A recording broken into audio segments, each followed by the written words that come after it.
Yo, what's up friends? Welcome back to my YouTube channel and thank you for checking in today. I have a video. Oh man, I'm so excited for it. This is gonna be the second part, how to better edit your pictures in Enlight's Photofox. In this episode, we're gonna be going over how to manipulate light, which is a super fundamental. The light effects that Photofox has is definitely my second favorite part of the app itself. Pull up your phone, open up Photofox, and I'm gonna pull up the screen right here to get that up. Boom.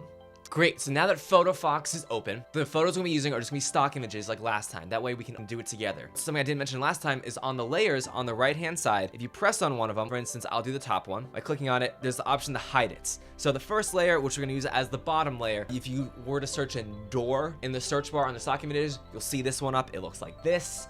And then if I unhide my top layer, you can type in ray, and it looks like this. It's kind of the sun going through this trail that kind of looks like the Lord of the Rings when they were jumping out of the way to get from the ring wraiths. Awesome. There's the nerd in me coming out. So now what we're gonna do is just like last time, we're gonna zoom out.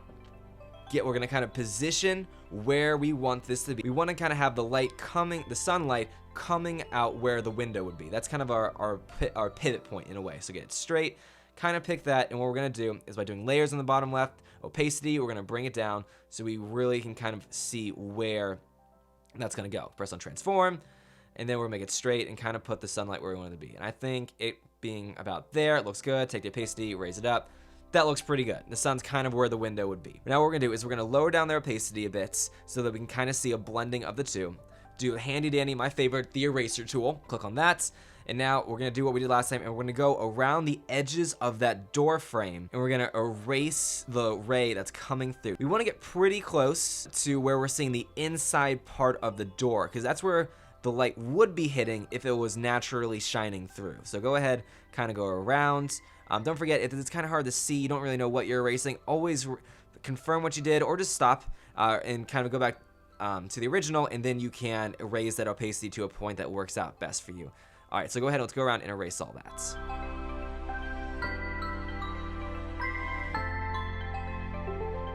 Awesome, so confirm that, raise that opacity all the way up to 100 so you can see it. Now, sweet, I think that looks great. Already, we've changed it from looking into a room to making the audience think that you're inside looking out. Awesome, so now, where do we go from there? Well, this is all about manipulating light. So the first thing we need to do is we're gonna make these into a smart object. We're gonna confirm everything, so by the top right, the send option, we're gonna do save to camera roll. Save it on the top left again, where the little square icon is. We're gonna press on the most recent one, and there we go. So this is going to be what we're using to manipulate. Now we have one layer with those two combined. So now this is gonna be the best part. This is by doing the lights. So we go down to the bottom left where the little wrench and the screwdriver are. There's an option for light effects. Press on that, and we're gonna slide our little bar over to the left until we get to ES10. It's that yellow kind of one with the light coming left. Add that in. Now you can see there's that yellow light that's coming from the left side of the screen.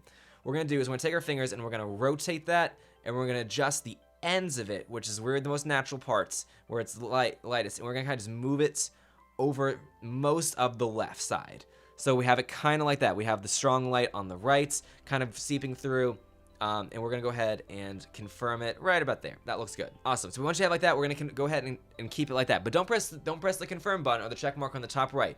Now what we need to do is, since it looks kind of weird that the light's kind of shining out on the left where it really shouldn't be coming through because the wall's there, if we do eraser on the bottom right of the screen, we can go ahead, and now what we can do is just erase the lights, which is really cool. As you can see, I'm erasing that light, and what we're gonna do is we're gonna go around all of this and getting pretty close to where the door frame would be, but just a little bit outside. That way it looks like there's a natural kind of light glow that's reaching its way inside. So kind of do that, just make it kind of light, kind of go in right along the door frame. Remember, zoom in as much as you guys need to.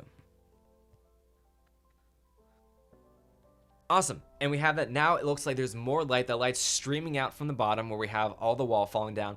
We're going to go ahead and we're going to confirm that. So awesome, we've already added more effects to make it look like it's not just two stock images, but now it looks more like a natural picture we may actually have taken, but we're not there yet. We're not done. So now, since the light's been manipulated, we're gonna go back to the light effects, and this is something that's so much fun to play with. That if you go over to the far right, there's different options, but there's a flare option. The first one we're gonna do is FL4. Clicking on that, we have these kind of like a circle with a bunch of flare marks kind of going out in a little sun pattern, which is perfect. We're gonna go ahead and make those a little bit smaller and then move them over where the sunlight's flying out. Really, that kind of flare that would be pointing out as the sun was looking directly at us. So great. Make them just a little bit smaller so it looks not so obvious, and we're kind of just a little off-centered. Good, confirm that. There we go. We've added more light. It's blending in our two objects. I'm not done. Let's go back into light effects one more time, and we're gonna go down to the far right where it says flare again. This time, let's do FL2. Now this is going to give us a flare of a light coming to the side just a little bit. Let's position it up a little bit so you can kind of see it coming through. We can make it a little bigger if we wanted to.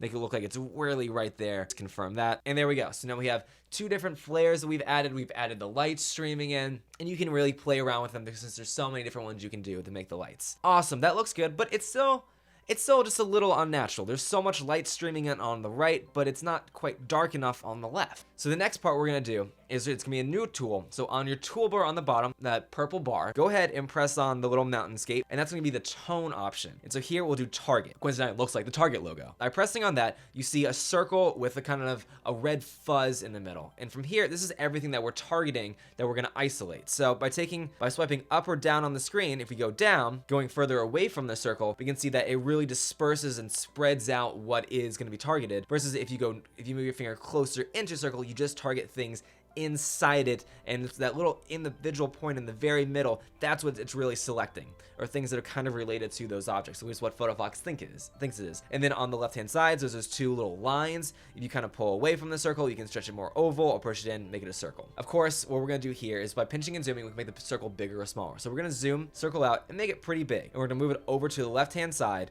so that we're really manipulating the far left of the wood, just about there. I think that looks pretty good. So now what we can do, since we're just targeting the left hand side, we're going to take our exposure, we're going to knock it way down. So now we've already added a natural shadow just on certain pieces of it, so it's nice and dark on the left hand side to kind of counteract the bright that we have on the right side of the screen. Let's go ahead and confirm that. It looks better, but I think the bottom, there's that large chunk of wall that's kind of collapsed. That area still needs to be darker. So if we do targets again, we're going to move that circle down here. We're going to go ahead and move the little triangles closer to circles, so we just target exactly what we want to. Move it in here, maybe over just a little bit so we have that much. We can spread that out just a bit so it's affecting more. Perfect. Take that exposure, we're going to knock it way down. There we go. Awesome. That looks sweet. So now we have those shadows on the left are very dark. The light on the right is very bright. And that's really what you can do to manipulate the light. And that really looks great, in my opinion. There's more you can do with it, spending more time rather than just going through it and really kind of adjusting the individual pieces, zooming way in and affecting the light where you need it to be. And so that you end up with the products like here and then what you guys probably have on your screens. And that's it, everyone. That's how you manipulate light in Photofox. It's a super convenient tool to really adjusting the certain light levels you can do. It is definitely one of the most fun features that you can play around with, and in kind of targeting that with adjusting the exposure on certain areas that you really just want to be dark, you can really just pick and choose the areas that you really want to accentuate what's going to be brighter and what's going to be darker. So thank you guys for checking out. I hope you learned something with that. And of course, if you end up doing something with Photofox, adjusting the light or just doing something, definitely tag me on with it with social media on Instagram at Instagraffiti or Twitter at Ryan. I would love to see what you guys end up making. All right, everyone, just thank you so much for checking in. Please don't forget to like, dislike, comment, subscribe on this channel. This is much my channel as it is yours, and I love to see all the feedback we're getting from this. And also just letting me know how I'm doing, what you guys want to see, really helps me kind of tailor these videos because I just have a great time making them, and I want you guys to have a great time watching them as well. So friends, thank you so much for checking in, and I'll see you all in the next one. Peace.